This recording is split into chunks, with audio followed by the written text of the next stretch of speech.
My name is Lovette, and you're watching RushCulture Showtime.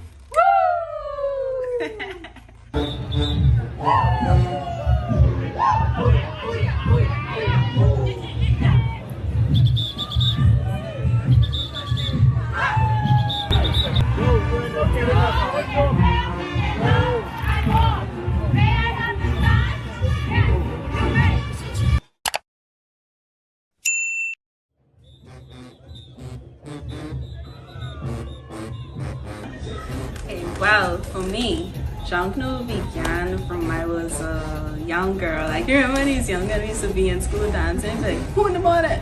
Roots, and yeah. And you start. So for me, like all our friends, we'd always like get off on that making, dance moves and things like that. So for me, that's where it really started. And then came who is Saxons, Sally, which your group is, one family, Roots, because Roots is that's it. So I could recall back to about 7th grade when it always would be get your Junkanoo outfit because you gotta go fresh up on day, gotta have your new jacket, your shoes, your boots. I shouldn't say shoes, your boots, because back then around that time it used to be cold. So I recall my first experience with Junkanoo being one that was so magnificent. Like to see the different costumes, the different colors, the energy from the crowd, because everybody all hyped with their group gonna bring. And for me, that was just something different that I always look forward to every year, especially Boxing Day. New Year's Parade was one that we never really went to that often, but Boxing Day, that was where it was at. So I could always recall from the age of probably 12, 13, always going to the parades every year. So for me, it was something that I always thought to myself, wonder if one day I could be a part of this. Or would my parents even allow this? But now that I'm an adult, I said, you know what, it's something that I want to do. Put that on my bucket list, and I did it. After the Junkanoo season, I made my parents avid Junkanoo lovers. Because at first it was like, you going again? You might as well, you better rest yourself, girl. You could drop down dead right down. Them people ain't gonna care about you. You be in that shack till 2, 3 o'clock in the morning. Know you got work in the morning. Yeah.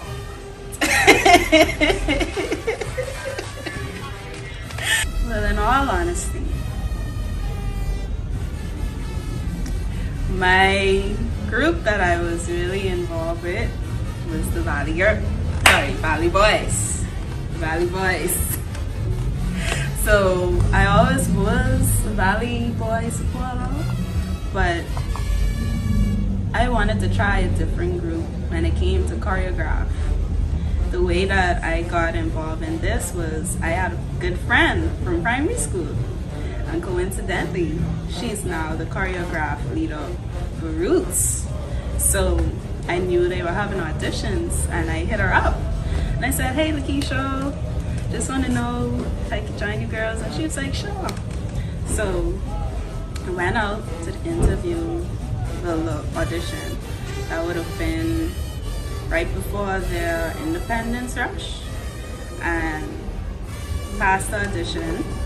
And afterwards, I had a really good friend who also joined me. And Independence Day was our first real experience rushing on Bay Street.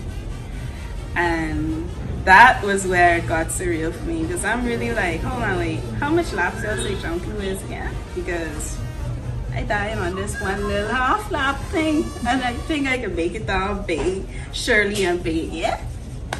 But that's how it really got started for me. It wasn't really where I didn't want to join, specifically the Valley Boys choreograph, but it's just that I knew somebody in Roots, and it was Lakeisha, so I felt comfortable being a part of the girls there because she was somebody that I knew. And it's actually about 8 or 9 of the girls that also went to St. John's with me, and we got started there, and I feel at home.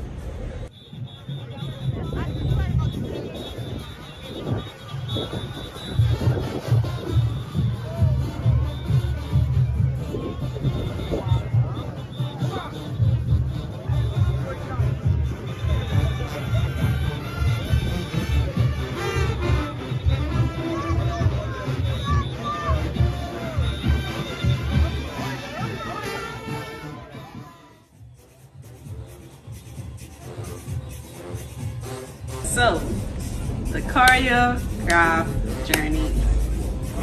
The choreograph journey. I can remember the first big practice. That's where it got real. Because it was everybody from the whole group out that night. You had spectators who were out watching the new dancers, and the dancers come in. Boy, let me tell you, if you don't have thick skin, Junkanoo could hurt all your feelings. Because being on the sideline as a choreographed dancer, the things that those people say to you, boy, you would consider, do I really want to do this? Because for me, I could still remember that first big practice. You know, you weren't really too comfortable yet with the moves. So you're trying your hardest to hit it when the girls all, and you just like, hold on, wait, okay, this way, that way. And then when you look back, you going the wrong way, you turning the wrong way, and people are like, why y'all hovering the line? Like, she ain't ready for this road. So for me, it was something that I had to get used to, and I always enjoyed dancing. So it was something that I really look forward to doing. And as time progressed and more practice, I really got better at it, and I really enjoyed learning more about the steps, the counts, you know, staying on beat. Admiring Lakeisha because she always keeps up with the music so that we don't dance and we doing something totally off from the music, so it correlates, you know. So I would say that the choreograph section, a lot of people really don't understand the background, things that really go into it. Is you have to build endurance, because you have to learn to pace yourself, you have to learn to smile, the whole routine, and that can get difficult as well, especially trying to catch your breath and you still want to have a nice face. So for me, that, and definitely I would say that I lost more weight in Junkanoo than I did going to the gym for the past 6 months I did prior to joining Junkanoo. So for cardio, you want to get in shape, y'all join the choreograph night, because I'm telling you, this way that. You save that gym membership, because this way you lose the most weight.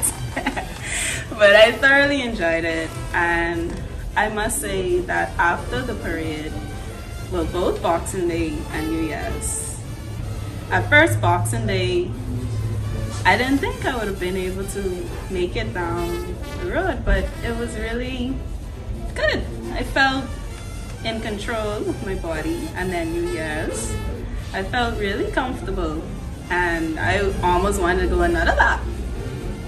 I still had energy, I was hyped, you know, but thinking back about all the preparation and things of that, you have to get your makeup done, your hair done, you know, costumes have to be completed, because that's one thing I would say that we also learn. We learn how to pace. We learn how to pace, we learn how to do tricking, detailing on our costumes. So for me, that was something really interesting and something that I admired. You know, a lot of times we take for granted how much time, effort, and the talent that goes into these costumes. As simple as a shoulder piece, that takes a lot of work, because you have to literally build that, and then from there you have to draw on it to get the patterns flowing for the sequins and the color layering of the crepe paper. So that's something that I wouldn't take for granted when I look at a Junkanoo costume again, especially the lead costumes. That was something that was really interesting to me, to see how things are built from scratch, literally cardboard, styrofoam, you know, these things that are basic materials. They make something so beautiful.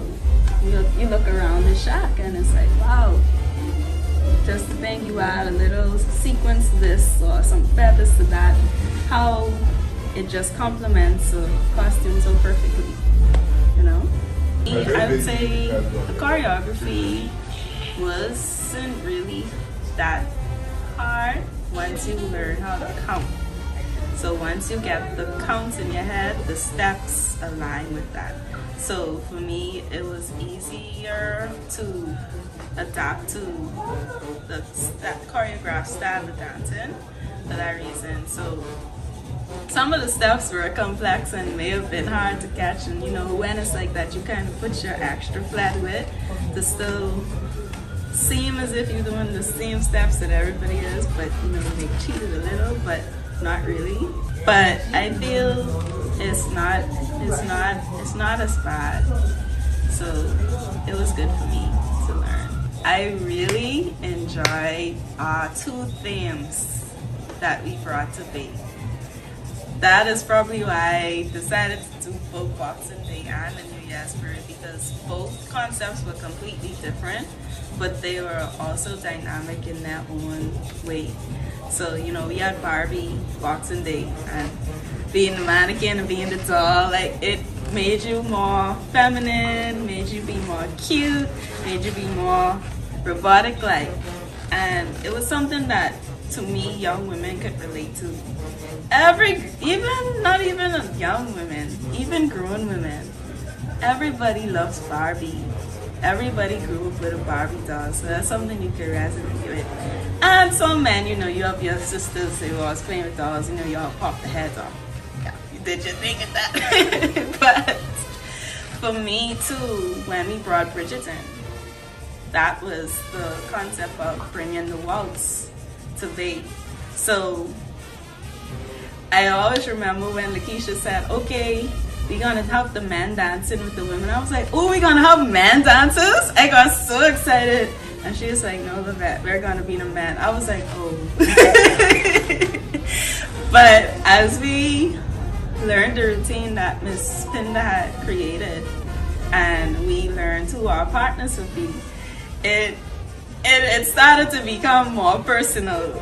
So we had to build a relationship with our partners, also known as the women, who were in the skirts. And for me, that you built a deeper relationship with that dancer, that girl. So, you know, you would learn her dance style, and you as the guy in your character would learn how to suit her. So we had this thing where we was like, oh, that's my woman. And the woman would be like, that's my man. So it became a thing where we felt like, okay, y'all can't outdance us, or this couple, we better than y'all. So it became more of a competition, character base in itself in that section for that day.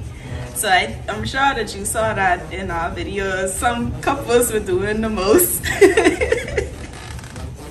And others just were, you know, going through with the routine and feeling the energy from each other. So for me, that was something that was different.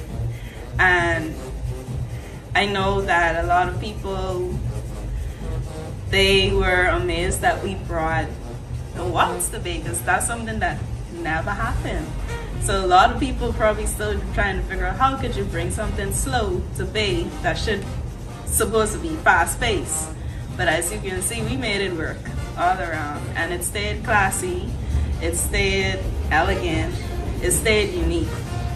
So I'm excited to see what we bring this year.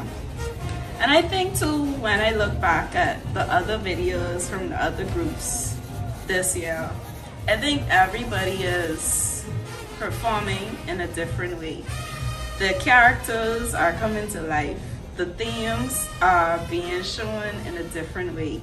So I feel as if choreography is definitely growing.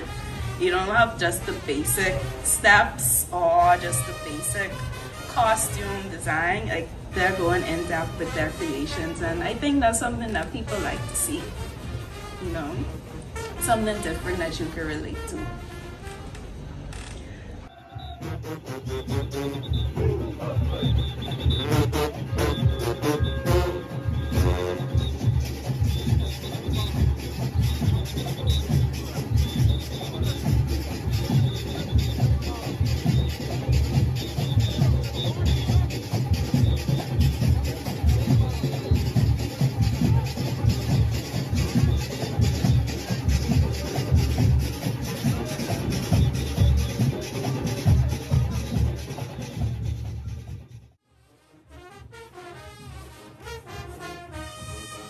before the gate, I must say, that's where everybody is getting on their costume, their gear. You know, you have countdown. Okay, it's an hour to bake, 30 minutes to bake. Okay, 10 minutes, y'all, we gotta go. So everybody's scrambling, putting on their costumes, making sure everything is in place. You know, in that hour time, we did a few runovers of the routine just to make sure that everybody was in tune, the lines were clean, and that the energy was where it needed to be. Because, you know, now this real showtime. So, it's time to perform. So you have to make sure that you are on point and your game is A1. And like I said again, make sure that the energy from your girls is where it needs to be. Because you don't want a dancer who have a little attitude, or, you know, its tension's a little high. So you have to try to mellow everything out. So that was before the gate.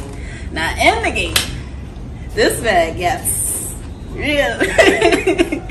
Because everybody's all excited, you pump, your adrenaline go in. So you ready now, because you about to do it, about to mash bait on.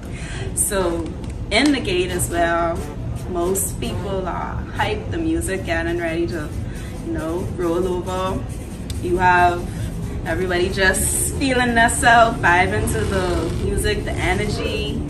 And yeah, you see, actually you get to see that's where everybody comes together. You see everything that the group created is different when you see a piece here or a piece there in the shack, or you don't even know you hear about what a certain section coming out as, but to literally now see it, because each group is in their section, so you know exactly what everybody bringing in from here. Okay, you get together, you pray, and then you hit the road.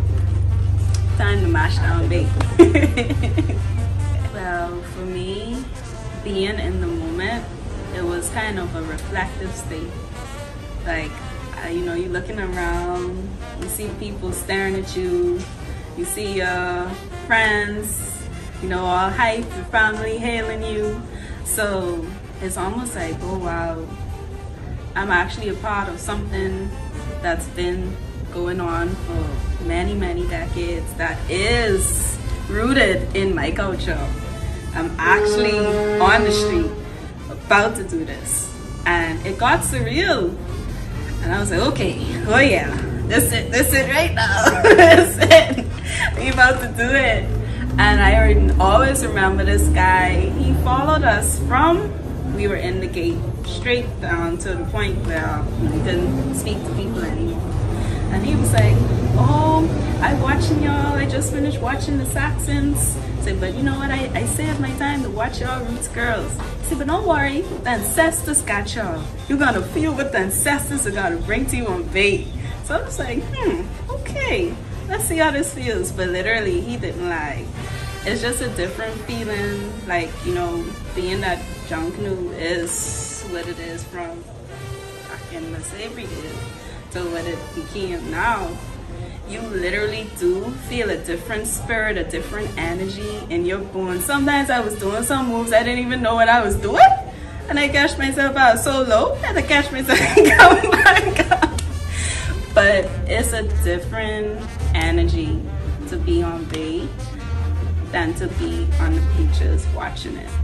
And I must say, a lot of people don't give credit to Junkanoo as they should, because I tell you, this, honestly, I don't think that I would ever be on the beaches for a while now. I'm gonna be on the road, because it's just a different appreciation you get for Junkanoo than just watching it, observing it. To see things, to feel things, to see things come alive, and to know that you bring a certain theme to the road, that you executing it as best as you could. That is something that you don't take for granted. So it's definitely like, oh, you shouting on the side, oh, Saxons, Valley, Roots, what family? But to be there, in your mind, you're like, okay, we gotta kill this. So these people can see when we do it. That we wasn't just in the shack slapping up or to practice, just playing around. Like, no, we ready for y'all. And then it's also a different aspect too when you know that it's a competition. You're having fun, yes, but you're also being judged. So that's where you kind of have to gather yourself. Be like, okay, yeah, I'm having fun, but we about to eat, you know? We about to go. So we really want to do our best out there, put our best foot forward, have a good time, and just create those memories. Because now for me, how this was my first parade, I want to see what we bring next year. Because, you know, we did Barbie and we did Bridgerton. That was our 2 themes for this year. And last year and for New Year's. So I just want to see now what we're going to do, like how the choreography going to be, what our costumes going to look like. You know, it's just exciting for me now. It's really a show. And I really enjoy that. And being a Showtime girl, you know, we bring a different aspect, different vibes. So I'm looking forward to what we do this year as a unit and as a group.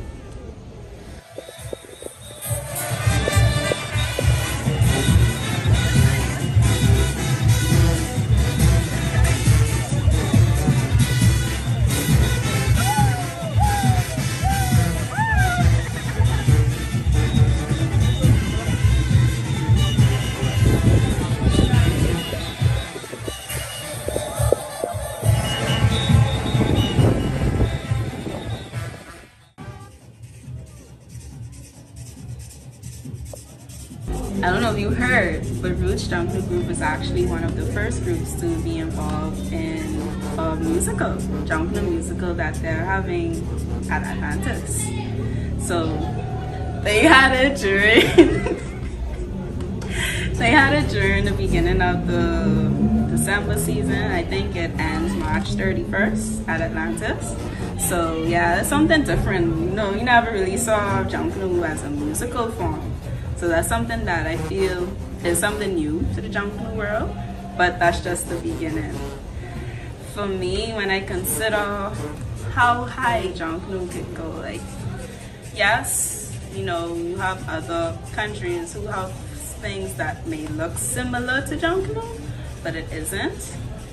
I feel there could be so much other things that could build on that in terms of, you have Junkanoo movies, you can have where we teaching more to our children. Yeah, I know we have junior Junkanoo, but it's still a lot of people who you'll be surprised who aren't as informed about how deep Junkanoo is or how to actually make certain things like simple pasting, you know, headpieces or things like that sort. But I actually saw a YouTube video a couple months ago where it's this place on one of the islands. They actually teach tourists, choreograph, they give them the goat skin drums, they give them the cowbells, and they teach them the history of Junkanoo, and they teach them how to actually run through you know, a route. And I thought that was pretty interesting to teach our culture to the tourists. But there's so many ways I feel as if we could advance on our Junkanoo culture. To me though, another thing that I really wish would be something that they take into account too, what happens to the costumes after Junkanoo? I mean, I know a lot of people say, oh, you can't keep everything, but if there's a way you could probably recycle or move out certain pieces and put in new ones. Like, it's just, to me, a waste sometimes where people spend so much money, they put so much time into these costumes, and you just see them on the side of the street. That's heartbreaking to me, because I remember even after the parade, I walked down Bay Street, go to my car, and the big pieces, like the lead costumes, just in the street. I mean, they're so beautifully made, just in the street. You know, like, if we could find a way to preserve these costumes, that would also be something that we could consider, like, I feel as if Junkanoo could go globally in terms of the costumes would be sold at auctions, you know, different places could help these pieces. But for me, actually, I'll be honest with you, I always wondered why we don't have Junkanoo pieces preserved in a certain way that it could be used as a prop on different beaches or things like that to show our culture different ways, like a photo prop, an opportunity for tourists to see when they come here. Oh, what's that? Oh, this is our culture. And you have like a insert there to read about what this is or what it means to the Bahamas. Like, you know, we have Junkanoo Beach there, but you don't see nothing there. You don't see one piece of nothing down there to show what is Junkanoo. You know what I mean? So that could be something we could look into, but that's just the beginning. I'm sure there's many other ideas out there that we could kind of explore to make it different in the years to come, because it's a lot.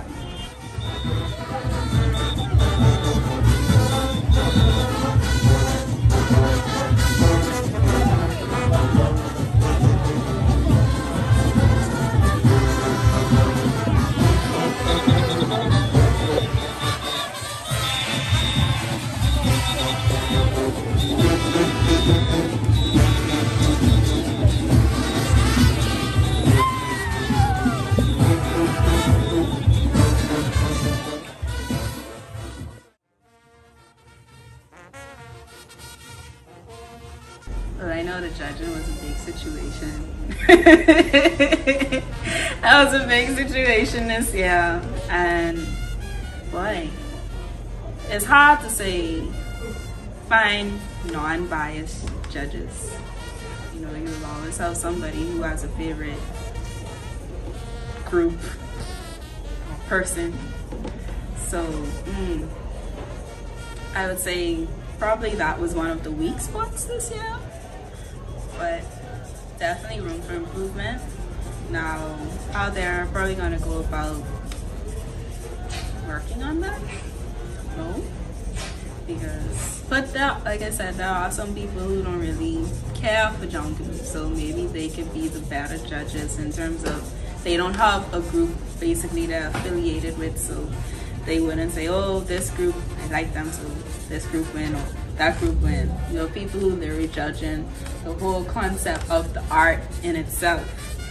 You know, the way things are set up, the way things were created, you know, the color scheme, like just different things. For me as a woman, being this my first time in this parade, I must say that there's a few things that I noticed that we could improve on.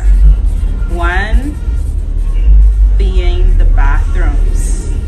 The porta potties are not where it's at for a woman, especially when you're in costume. It makes it real difficult to use a porta potty, and also too it's unsafe trying to find a dark alley or some place to use the restroom.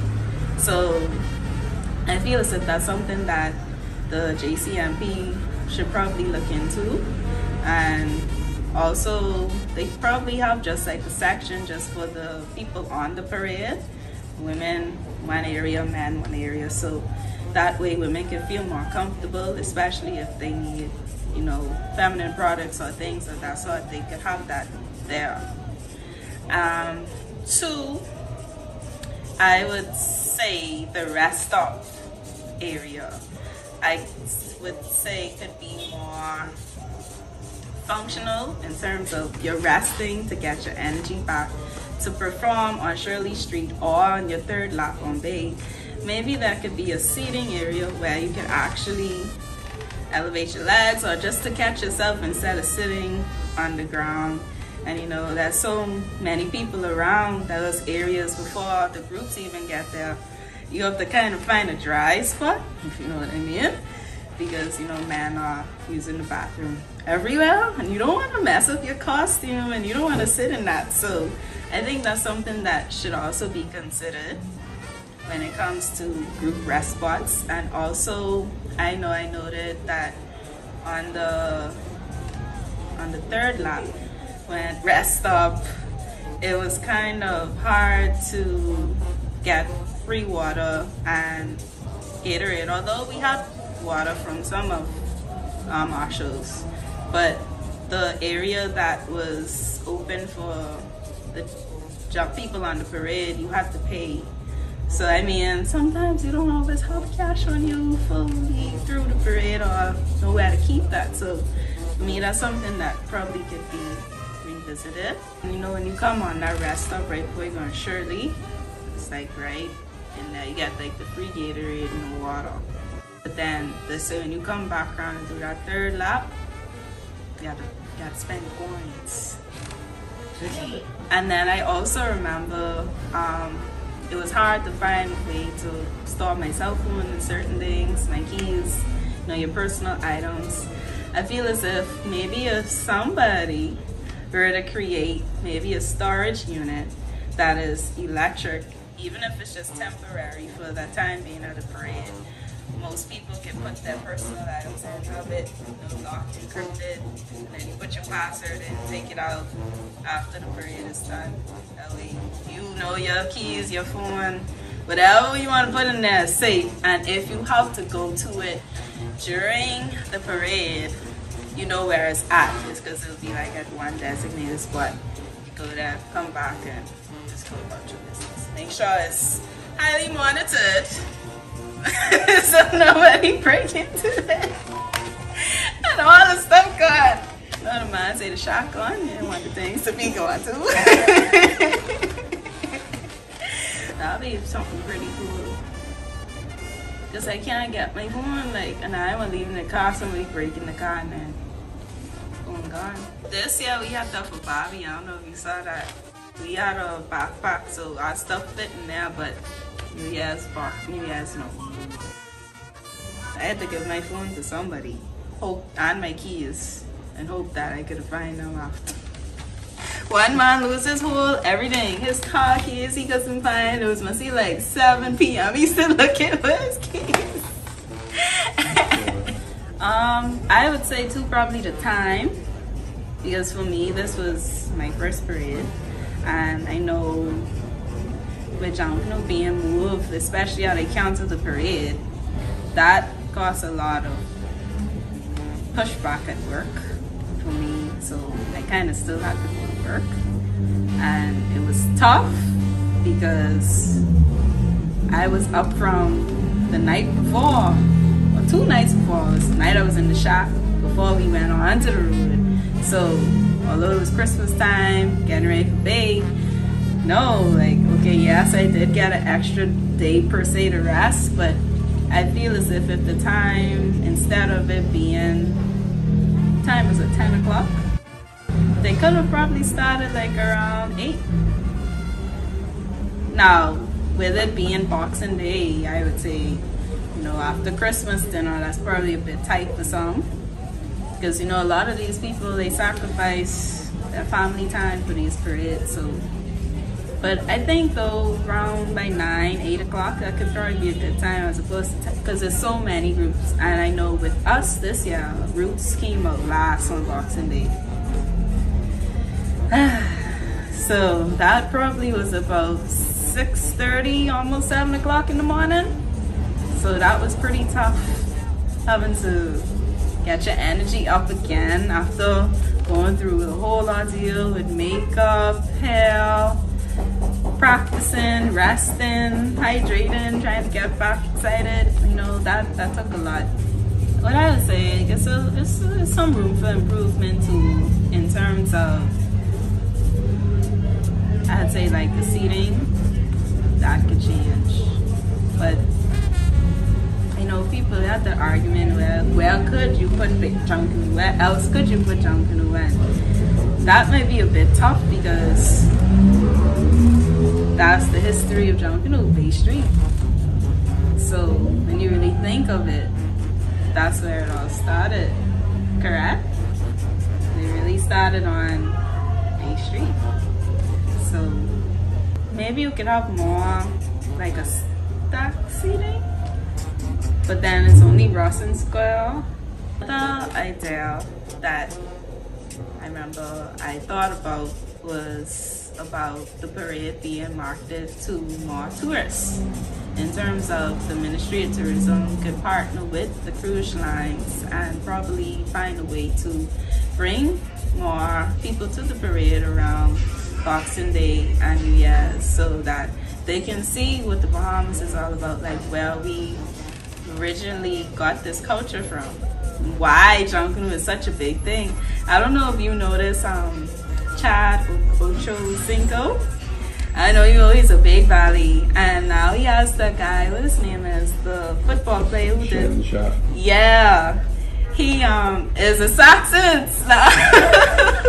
So just imagine the pull that they both have already, being Americans or having background in the Bahamas. So I think he has roots here. He has so many of his celebrity friends already excited about Valley Boys, Saxons, you know, and just the culture of Junkanoo itself. So imagine the pull that could create if they were able to find a way to market towards the cruise ships or even the airlines to try to bring tourists here during that holiday time, like Boxing Day, New Year's. And as you mentioned earlier, that maybe they can find a way to use those spaces downtown where it's rooftop seating. So you sell tickets to the tourists there, that way they don't really have to wait with so much of the crowd, but they'll be more comfortable. And as you mentioned, business establishments could still sell their products and cater to the tourists, and that way they get a profit, tourists happy, the ministry get a cut, everybody wins. And our talent is showcased on a global level that way. Or even to like cruise ships, they could specifically like around that time offer like a certain package to show more of the culture, especially how we have all these Royal Caribbean things taking over the islands. Gotta show the people what Junkanoo is and what we do. Why Junkanoo is so big. Us. I know it could be like you say, global.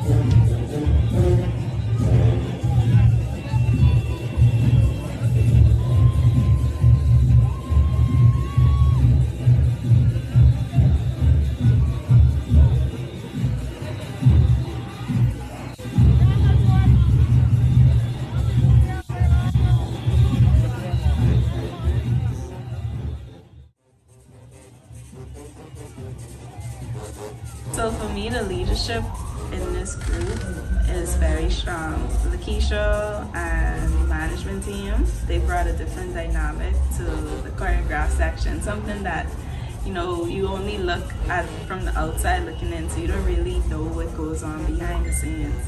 All the things they have to prepare, all the cookouts we had, all of the fundraisers, south, everything that we had to, water drives, everything that we had to kind of get money to get our materials, our costumes in terms of the undergarments and things, and also our hair and everything. So for me, that was something that was big to realize that we didn't have to put so much of our own resources in because we were able to get a lot of help from the public, and then, you know, our friends and family who wanted to support us as well.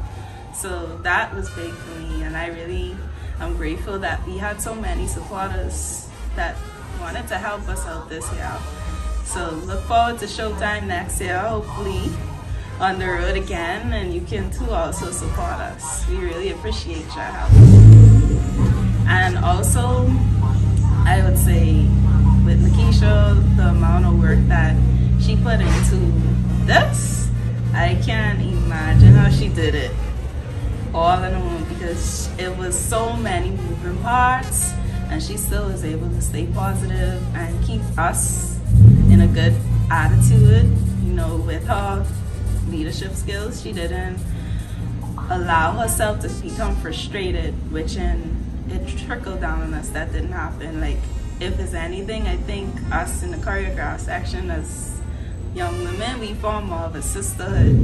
Things got a bit hard, it did, but we regrouped and we got it together, and that's why I felt that we were able to bring that to bay. That energy was just as it was at our big practice. We just were having fun and having a good time.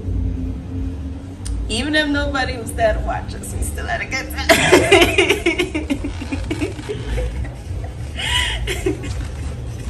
But yeah, so I feel too, I want to big up to the women in Junkanoo. Like, for me, it was really interesting too to see not only men in the shack 24 hours, but women putting in that work. Especially, you know, I saw a lot of our free dancers. They were facing their own costumes, decorating their costumes. I saw a lot of wives helping their husbands in the shack, working on the lead pieces and their own personal individual costumes. So I thought that was pretty unique. And like I said, I remember mentioning to you that I find Roots to be a really family-oriented group, especially from the little person. You had a little drummer on the parade, and I know you saw some of those little Mario Kart kids, and just to see the younger generation involved in Junkanoo, now that's gonna be our future. So definitely see the parade evolving in that aspect. But yeah. But I want to pick up the women, and we also have a lot of women too involved in our music section. You have this lady, she plays the clarinet, and a few of them, I think her name is Strudels. She really always want to hype up the dancers, so I really enjoy her energy, like, because whenever we see her practice, she was like, come on girls, let's go girls, you know. So I really enjoyed her passion and her energy for what she does. And I look forward to what we do in the future. Junkanoo's life. Roots coming. Move out the way. So with that, Roots is coming, and we definitely in the morning. And I just want to say big up to Mr. Dwayne Ellis, our chairman. Big up to Saj. Big up to all our backline. Shelly on the drums, you know, the man who leads the brass. I don't know his name, I think it's Squid. Because, you know, I knew, so still learning a lot of people, but I must say those men are definitely very instrumental in what we did in Showtime. They supported us, they taught us how to pace. We learned some new things, like for me and newcomer coming in, I learned a lot from them. I learned from Richard, Kyle,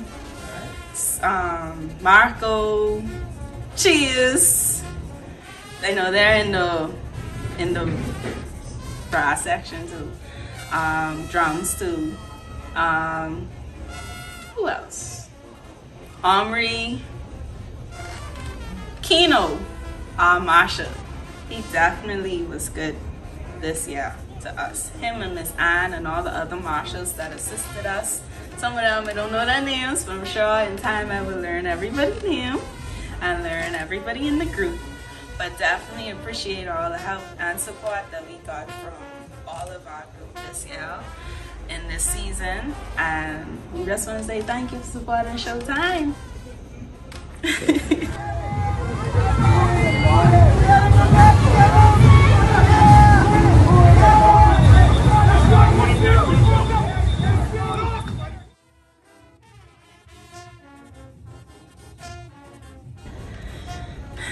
But I would say for somebody who may be interested in experiencing a Junkanoo parade, try it. As a Bahamian, try it. You won't regret it. Especially if you really are interested in learning more about your culture, try it. Because for me, it was definitely an enlightening moment. And that's something that I would not take for granted. When I look at a Junkanoo costume now, it's a different feeling. It's a different perspective. When I look at the way that these people sacrifice their families and the time that they spend with their families, that's something you can't take for granted. I almost got kicked out of my house like 3 times because you spend so much time in the shack, you spend so much time in practice, trying to perfect the craft, and that's something you can't take back. So when you go on Bay, and this is the thing that hurts me the most, you go on Bay and somebody say, oh, that group look bad. Don't do that. Because these people spend money, they have to find these resources, and once again, time that they will never get back. So be polite and be patient and just take your time to take it all in. And if you could, before the Junkanoo parade, visit a shack so you can see the people at work and you could actually see these costumes coming to life. You can see a costume from scratch to it being now fully pasted with crepe paper, feathers, sequins, tricks, all of it, for you to really appreciate what goes on behind Junkanoo. And you would admire your culture just that much more. But no, for real though, like, I look at you literally, that's cardboard. Somebody built that, somebody cut that, somebody shaped that, somebody curved that to have an angle, to have a shape.